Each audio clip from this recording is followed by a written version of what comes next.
All right, so start of turn 7. The Confederate is now moving the way I had imagined he would. You can see him, he's doing exactly this maneuver here. He's going to secure that. He's definitely going to get there before I do. So I got to think deeply about how I want to use Van Deer here. Uh, Probably the best I can hope for is here and slowly work my way up. This, I'm thinking I hold it for now. I'm kind of worried about him going around here and flanking it, so I might shuffle it over. But he's bringing in these anyway, so it's tough to say what I do. But anyway, I've got artillery that I should probably limber because they're not going to get any good targets, and they're just slowing. They're actually holding me down, so I may limber up the artillery and get out. And then up here, he has moved in, trying to pin me down. So I gotta think about how I can get out of here. All right, so let's go to his firing and see how things go. Okay, so reviewing my moves here, we'll start here at Leetown. I did some repositioning. I felt like having them positioned forward wasn't gonna get any value added. My opponent's just playing around it, and he's just already working the flanks. He's not giving me any good shots in the front. Um, Plus, this is a bit of a danger. Like he is rapidly moving in here, and he will take this crossroad from me. So that only spells danger down here. So my only response is to have to kind of do something here and here. And so pulling one of my brigades out only made sense. Leaving this guy a little bit more tucked in, he can kind of prevent um, this angle, and this guy can help secure this angle. Uh, Over here, Vandiver, he will be working up these roads.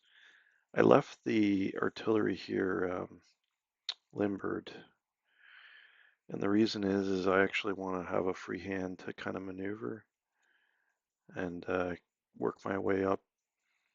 So all that does is probably just hunkers them down here, maybe. Um, excuse me.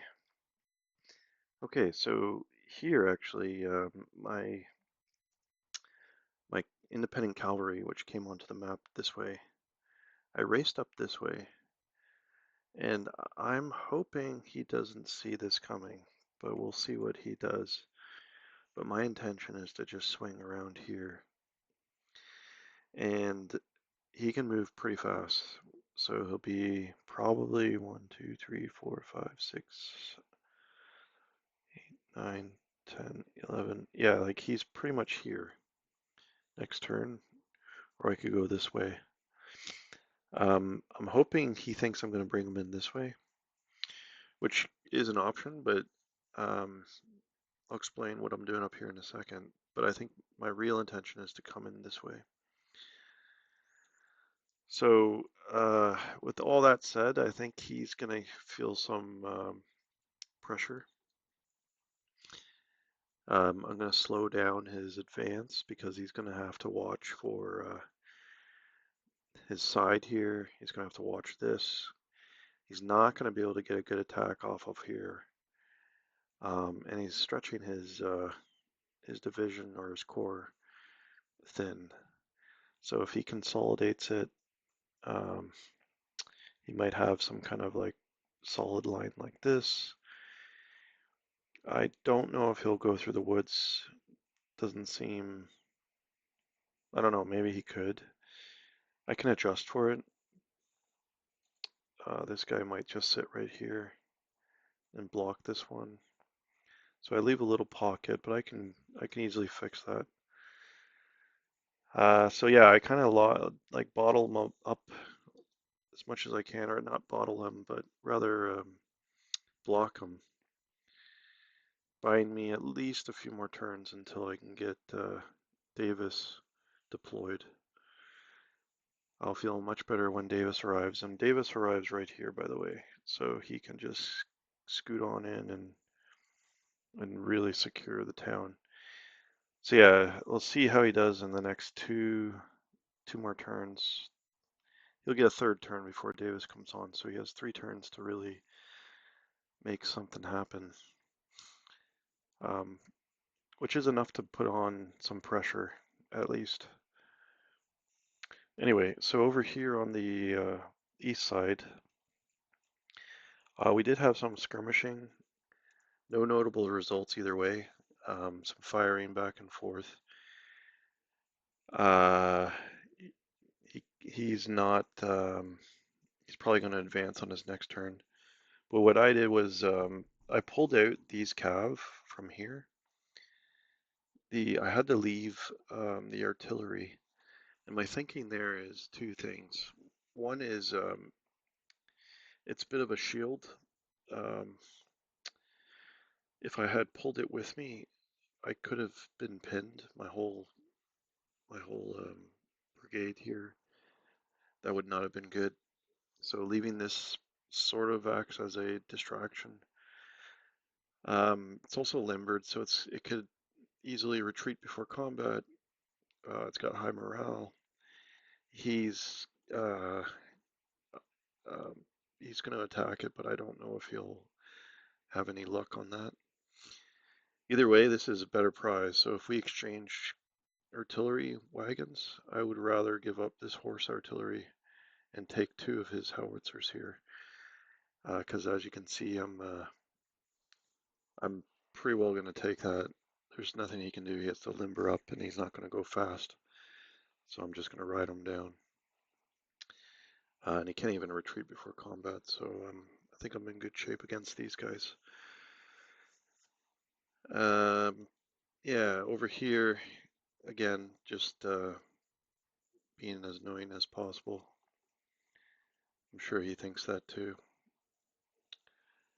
Yeah, so let's see how his defensive fire goes and my offensive fire, and then it's back to the next turn. All right, here's the post-combat results. So he's been kind of barraging this position here with all of his artillery trained on this. I've been fortunate enough not to take any losses or get pushed off. And he's burning through a lot of ammunition as a result. So the longer I can draw his fire, the better. Even better than that is I was able to push off his artillery crew with some small arm fire. And so they've ran away from their guns, and he'll likely reman it, but that's just going to be out of the fight for a little bit longer. Over here, I didn't have as much success as I had hoped. I was able to pin him, but not able to put any losses or rout his crew. Down here, he did get lucky with a hit on my crew. I did deliberately leave that behind, and so that was intentional only because if he had put the loss on these, which were leaving the hex, um, then I would have less firepower up here, and essentially um, they would be broken status, so I wouldn't actually be able to melee with them. So yeah, the artillery could not have got up there either, so it's not like I wanted the artillery up there. So, yeah, I'm probably going to reinforce this to save the artillery. We'll see what options I get. Over here, we're just kind of exchanging fire. I've got a big advantage being higher morale in the forest. He's pinned now, so he's going to miss his next offensive fire. Um, but I'm comfortable with where I'm at. Both of these units have 2 morale, so they're going to be easy to rout. And over here, we can't see each other with the line of sight, but we'll see if he moves in and engages. And that's about all we can say. All right, on to the next turn.